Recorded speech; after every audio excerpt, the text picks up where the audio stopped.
Good morning students. Nirmal PG college की online classes में आप सभी का स्वागत है। Myself Paritosh Sharma. मैं आपको बीएससी सेकेंड ईयर का बॉटनी का जो हमारा सेकंड पेपर है, diversity and systematics of seeded plant, इस पेपर को हम अध्ययन कर रहे थे और इस पेपर में हमने टैक्सोनॉमी के बारे में डिटेल्ड स्टडी करना है और इसी रेफरेंस में हमने प्रीवियस लेक्चर के अंदर हमने प्लांट नोमेनक्लेचर के टॉपिक को स्टार्ट किया था। प्लांट नोमेनक्लेचर के टॉपिक के बारे में मैंने आपको कुछ पॉइंट्स बता दिए थे और उन पॉइंट्स में यदि हम बात करें तो प्लांट्स नोमेनक्लेचर का जो हमारा टॉपिक था उसमें मैंने आपको ये बताया था कि पादपों के और जंतुओं के नामकरण के लिए जिस प्रकार से केमिस्ट्री में हम यौगिकों का नामकरण करते हैं तो वहाँ पर तो उनकी एक शीर्षस्थ संस्था है जिसको हम नाम देते हैं IUPAC, international union of pure and applied chemistry. इस प्रकार से बॉटनी और जूलॉजी में बॉटनिकल या जूलॉजिकल नोमेनक्लेचर करने के लिए कोई शीर्षस्थ संस्था नहीं है, बल्कि टैक्सोनॉमिस्ट के द्वारा दिए गए नियमों का संग्रह है, एक रूल्स का कलेक्शन है, डाटा है हमारे पास में। जैसे हम दो नामों से जानते हैं, ICBN और ICZN, ठीक है ना। ICBN और ICZN, इसकी हम ICBN और ICZN, ठीक है ना।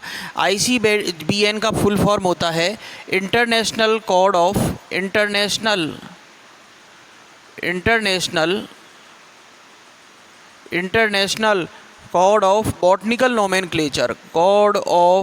Botanical nomenclature.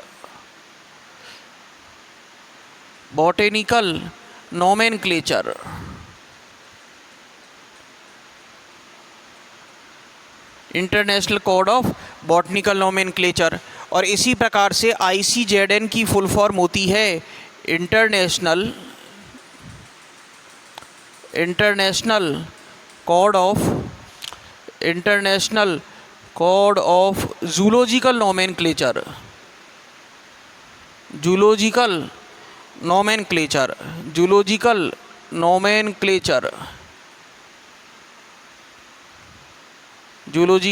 नोमेनक्लेचर ये हमारे पास में टैक्सोनॉमिस्ट के द्वारा दिए गए नियमों का संग्रह है, ICBN और ICZN। अब इसी रेफरेंस में हमारा जो टॉपिक चल रहा था, प्लांट नोमेनक्लेचर का जो ये टॉपिक चल रहा था, इस टॉपिक के अंदर हमने ये देखा था कि बॉटनिकल नोमेनक्लेचर प्रस्तुत करने के लिए सबसे अच्छी सर्वमान्य जो पद्धति दी गई थी वो दी गई थी द्विनाम पद्धति, बायनोमियल नोमेनक्लेचर। द्विनाम पद्धति को सर्वनाम पद्धति माना गया, बायनोमियल नोमेनक्लेचर को, और द्विपद नाम पद्धति या बायनोमियल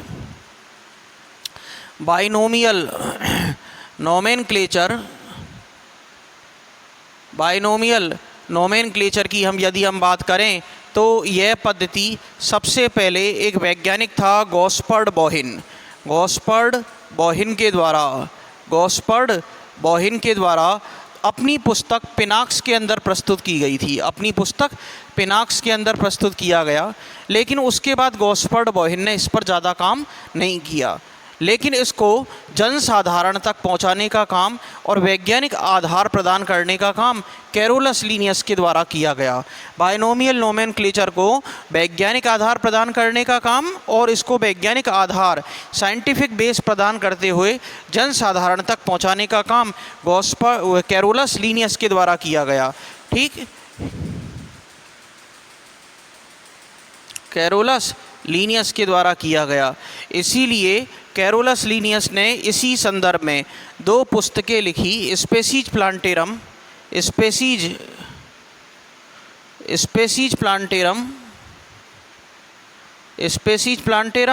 और एक लिखी सिस्टेमा नेचुरी।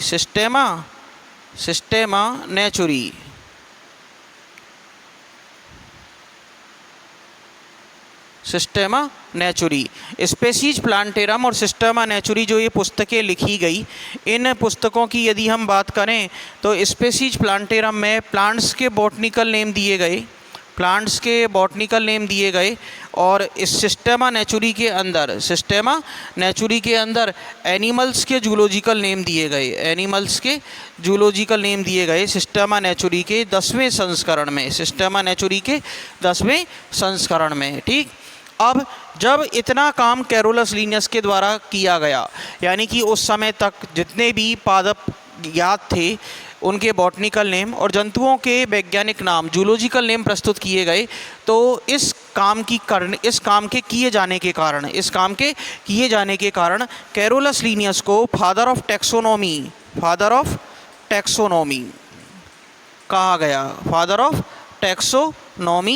गया।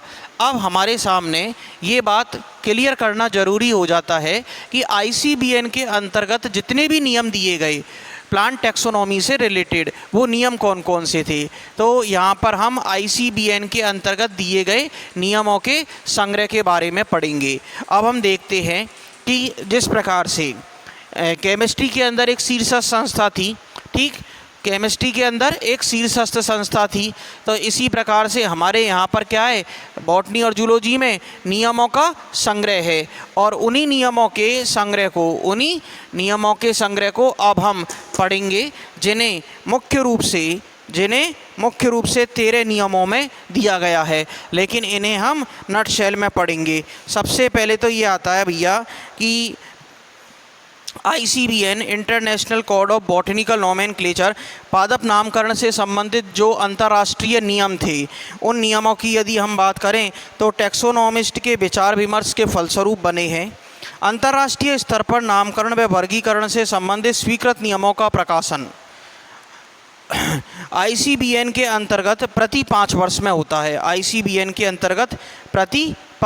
में होता है।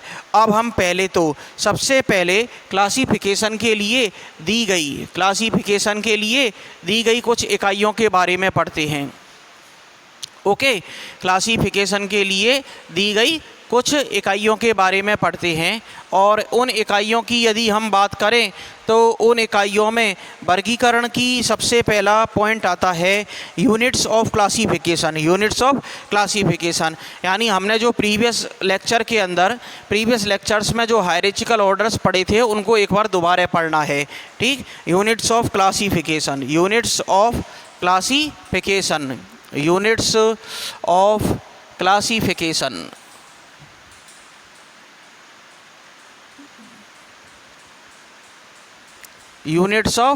क्लासिफिकेशन, इनके बारे में हमको फिर दोबारा से पढ़ना है। यूनिट्स ऑफ क्लासिफिकेशन यानी मेजर टैक्सा की यदि हम बात करें तो सबसे मेजर टैक्सा कौन सा होता है, किंगडम। ठीक, जिसको हमने पिछली बार नहीं देखा था। सबसे मेजर टैक्सा कौन सा होता है, किंगडम। यानी किंगडम का मतलब जगत, पादप जगत है या जंतु जगत है। तो इसमें क्या लिखेंगे हम, प्लांटिया एनिमेलिया। इसको हिंदी में ही लिखता चल रहा हूँ, एग्जाम्पल नहीं बता रहे हम इसके जगत। ठीक, दूसरा आता है हमारे पास में डिवीजन। दूसरा कौन सा आता है, डिवीजन। ठीक है ना, डिवीजन में हम क्या लिखते थे, एंजियोस्पर्मी। ठीक है ना, डिवीजन में हम क्या लिखते थे, एंजियोस्पर्मी, प्रभाग। ठीक है ना, डिवीजन का मतलब क्या होता है, प्रभाग। फिर इसके बाद दूसरा मेजर टैक्सा कौन सा आता है भैया, सब डिवीजन का मतलब क्या होगा भैया, उप प्रभाग। सब डिवीजन का मतलब उप प्रभाग। फिर तीसरा कौन सा आता है उप प्रभाग के बाद, वर्ग, क्लास। चौथा कौन सा आएगा भैया, क्लास, वर्ग। फिर आएगा हमारा कौन सा, वर्ग के बाद ऑर्डर का मतलब क्या होता है भैया, गण। ऑर्डर का मतलब क्या होता है, गण। फिर इसके बाद कुल, फिर उसके बाद कुल के बाद वंश और वंश के बाद जाति। कुल, वंश और जाति यानी फैमिली,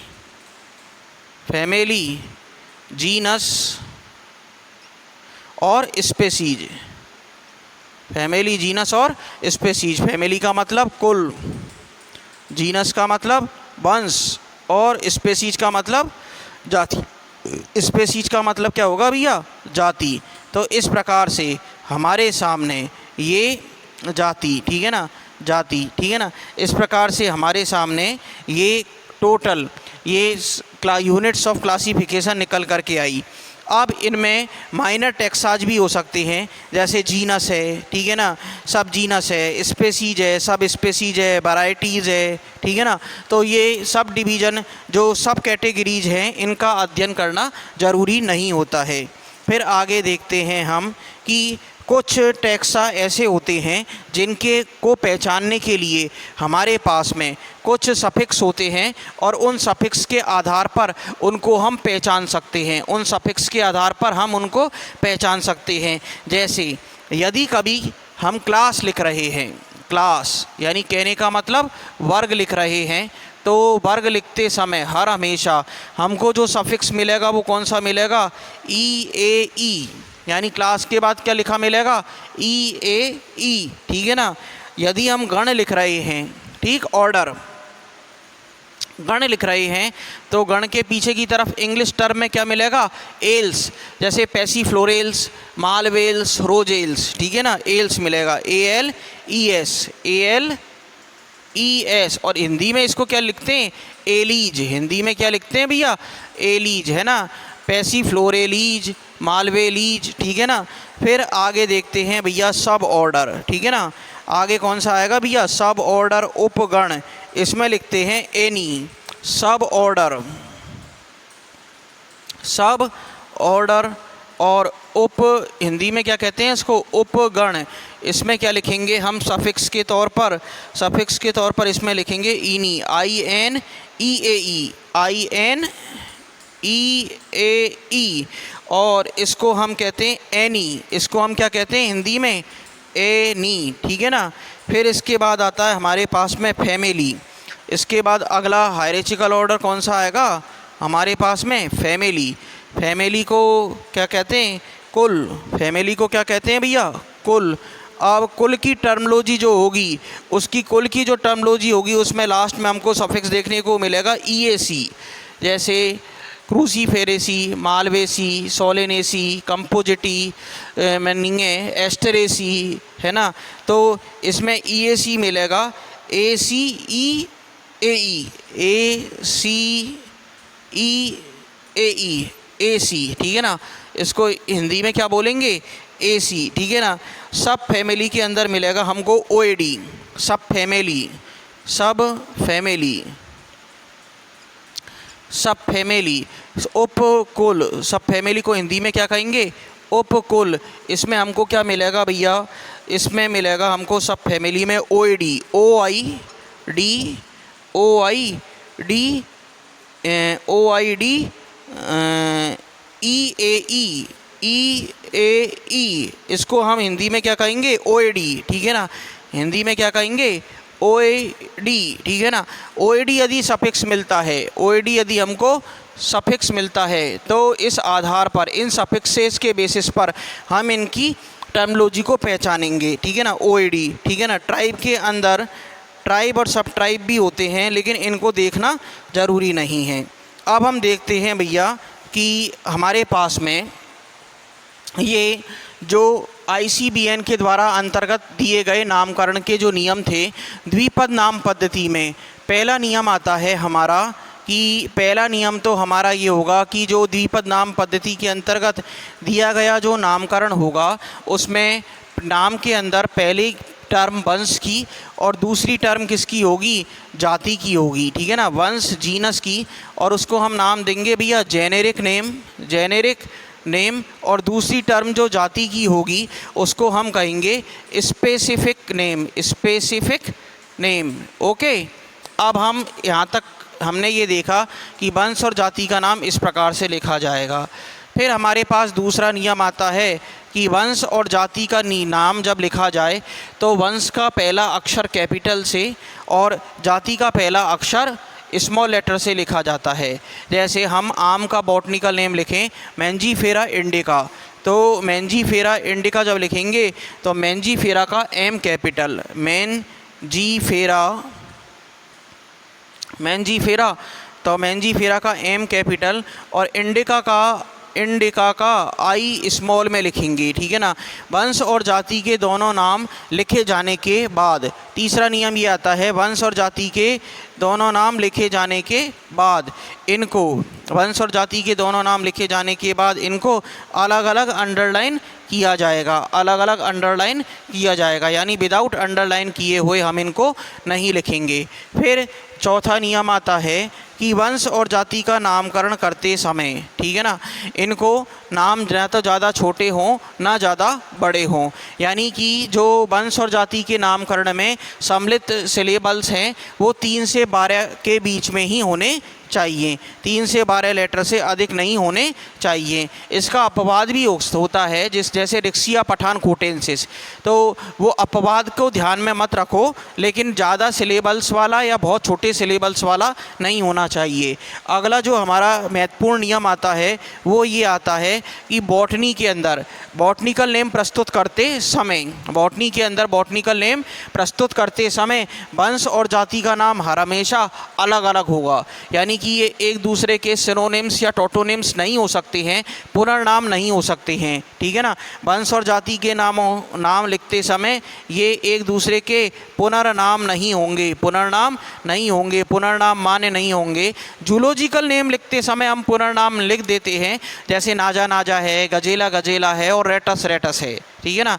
तो जूलॉजिकल नोमेनक्लेचर के अंतर्गत टोटोनिम्स या पुनर्नाम मान्य होते हैं, लेकिन बॉटनी में नामकरण प्रस्तुत करते समय नामकरण दिए जाने के दौरान टोटोनिम्स या पुनर्नाम मान्य नहीं होते हैं। ओके, आगे देखते हैं हम कि फिर इसके बाद एक नियम आता है कि जब नामकरण बॉटनिकल नोमेनक्लेचर दिया जा रहा है तो पुस्तक की छपाई करते समय या टाइप करते समय इनको इटैलिक फॉन्ट में लिखा जाए, इनको इटैलिक फॉन्ट्स के अंदर, इटैलिक्स फॉन्ट के अंदर, इटैलिक्स फॉन्ट के अंदर, यानी तिरछे क्रम में लिखा जाए, तिरछे क्रम में छापा जाए, ठीक है ना। पुस्तक की छपाई होते समय प्रिंटिंग प्रेस पर या फिर हम कंप्यूटर पर टाइप कर रहे हैं तो ऐसे समय में यदि बॉटनिकल नेम आता है तो उसको इटैलिक फॉन्ट में लिखा जाए। ओके, ठीक। फिर इसके बाद ये नामकरण के कुछ नियम होते हैं। फिर नामकरण के इन नियमों के बाद हम देखते हैं कि वैसे तो ये जो सफिक्स दिए थे इनको अनुलग्नों के अपवाद भी होते हैं, ठीक है ना, इन अनुलग्नों के अपवाद भी होते हैं, लेकिन पहला जो मेथड आता है हमारे पास में, पहला नामकरण के इन नियमों के अलावा कुछ और भी नियम हैं, नामकरण के इन नियमों के अलावा कुछ नियम और भी हैं, कुछ मेथड्स और भी हैं जो हमारे प्रिजर्वेशन से रिलेटेड हैं, ठीक है ना, हमारी टैक्सोनॉमी से ही रिलेटेड हैं। और उनमें जो हमारे मेथड्स आते हैं उनमें पहली विधि आती है हमारे पास में प्रारूप विधि या टाइप मेथड। पहली आती है हमारे पास में प्रारूप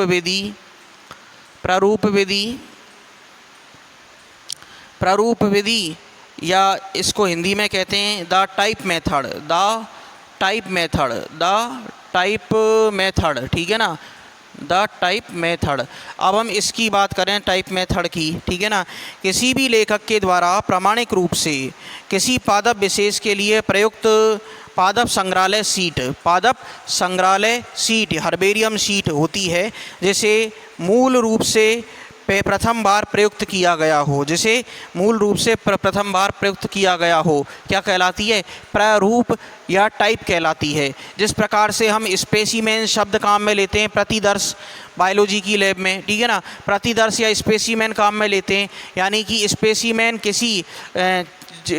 किसी मॉडल के तौर पर हो सकता है, चार्ट के तौर पर हो सकता है, उसको हूबहू हम प्रदर्शित करने की जब कोशिश करते हैं तो उसे हम प्रतिदर्श या स्पेसीमेन कहते हैं। इसी प्रकार से पादपों की जब हर्बेरियम शीट प्रथम बार बनाई जाती है, पादप संग्रहालय शीट प्रथम बार प्रयुक्त की गई हो और मूल रूप से प्राप्त की गई हो, प्रथम बार प्रयुक्त की जा रही हो, तो उसे हम टाइप या प्रारूप कहते हैं। तो पहला पॉइंट आता है हमारा टाइप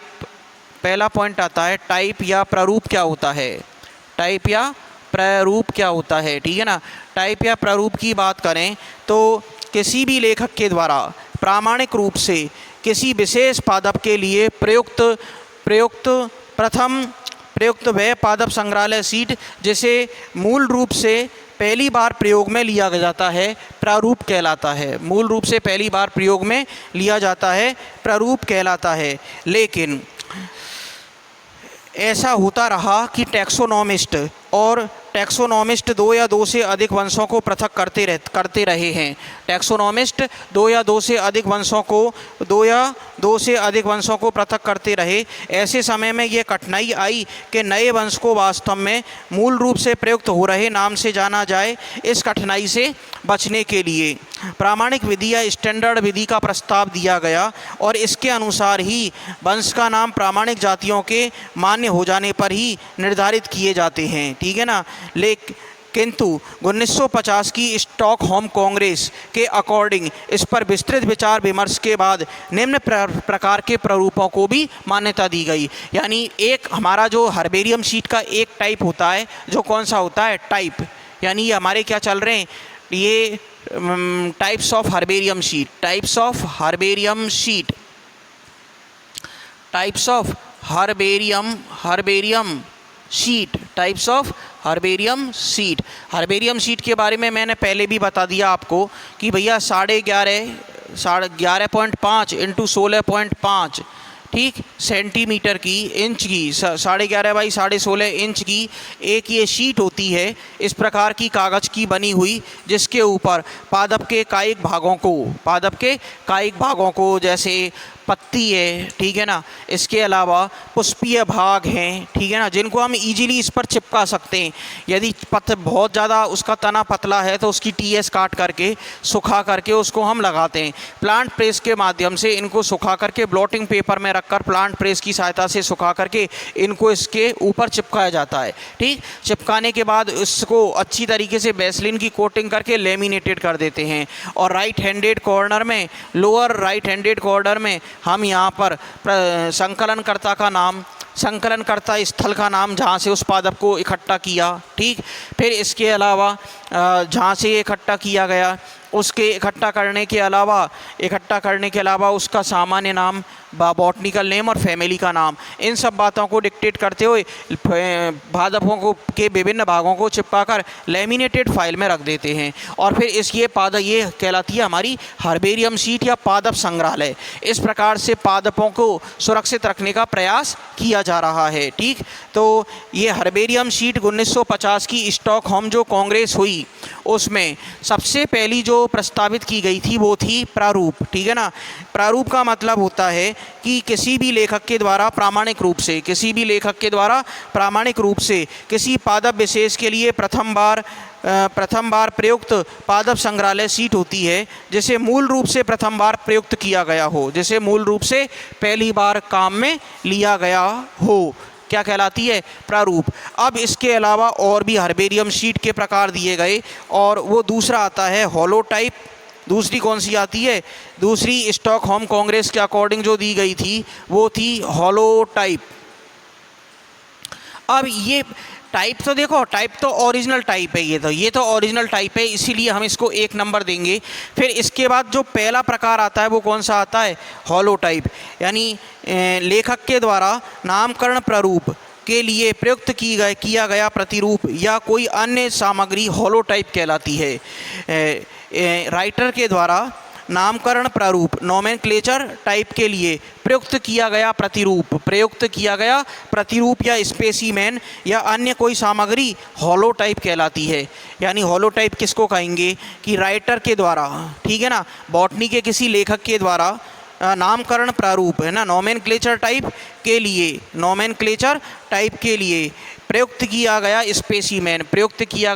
स्पेसीमेन हॉलोटाइप, प्रयुक्त किया गया स्पेसीमेन या कोई अन्य सामग्री हॉलोटाइप कहलाती है। दूसरा आता है हमारे पास में लैक्टोटाइप। दूसरा कौन सा आता है, दूसरा प्रकार आएगा लैक्टोटाइप। थोड़ा सा ये आपको हो सकता है बोरियत लगे, ठीक है ना, लेकिन आपको बोर होने की आवश्यकता नहीं है।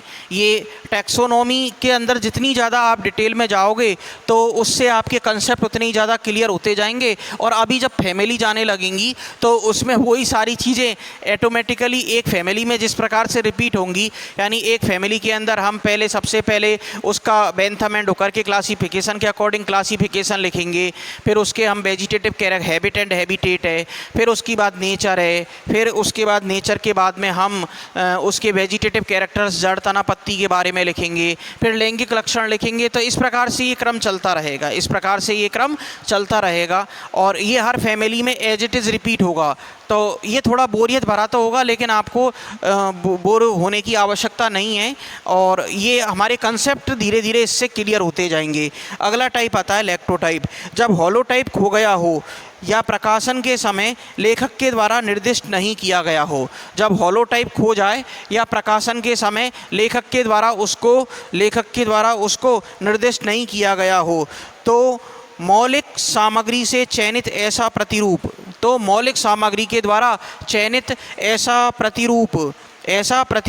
जो नामकरण के लिए प्रयुक्त होता है लैक्टोटाइप कहलाता है। यानी कहने का मतलब जब हॉलोटाइप खो जाए तो उसके स्थान पर मूल प्रारूप से फिर दोबारा से बनाया गया हर्बेरियम शीट का जो टाइप होगा वो क्या कहलाएगा, लैक्टोटाइप कहलाता है। ठीक, फिर अगला आता है हमारा नियोटाइप। अगला कौन सा आएगा, नियोटाइप। अगला आता है हमारा नियोटाइप। नियोटाइप का मतलब कोई ऐसा प्रतिरूप जो हॉलोटाइप के अलावा मौलिक विवरण के साथ हॉलोटाइप के अलावा, ठीक है ना, नियोटाइप का मतलब होता है किसी वर्गक के नामकरण से संबंधित कोई भी सामग्री उपलब्ध नहीं होती है, तो ऐसे समय में नामकरण प्रतिरूप के लिए काम में लिए जाने वाला स्पेसिमेन नियोटाइप कहलाता है। ये आप 3 प्रतिरूप ही ध्यान रख लो, इसके बाद ये प्रतिरूप ध्यान रखने की हमको आवश्यकता नहीं है। एक तो मूल प्रारूप हो गया, ठीक है ना, जो लेखक के द्वारा पहली बार किसी मौलिक सामग्री से काम में लिया गया हो और उसको प्रथम बार उपयोग में लिया जा रहा हो, मौलिक रूप से टाइप कहलाता है। फिर इसके बाद इसके 3 टाइप आते हैं, हॉलोटाइप, लैक्टोटाइप और नियोटाइप। हॉलोटाइप, लैक्टोटाइप और नियोटाइप, ये हमारे हर्बेरियम शीट के 3 प्रकार आए और इसके बाद हर्बेरियम शीट के 3 प्रकार पढ़ लिए। इसके बाद का जो आज हम अपने लेक्चर को यहीं पर ड्रॉप कर रहे हैं, नेक्स्ट लेक्चर में हम और इसके बाद में प्लांट नोमेनक्लेचर के टॉपिक में आगे जाएंगे। आज के लिए इतना ही। आप सभी को धन्यवाद।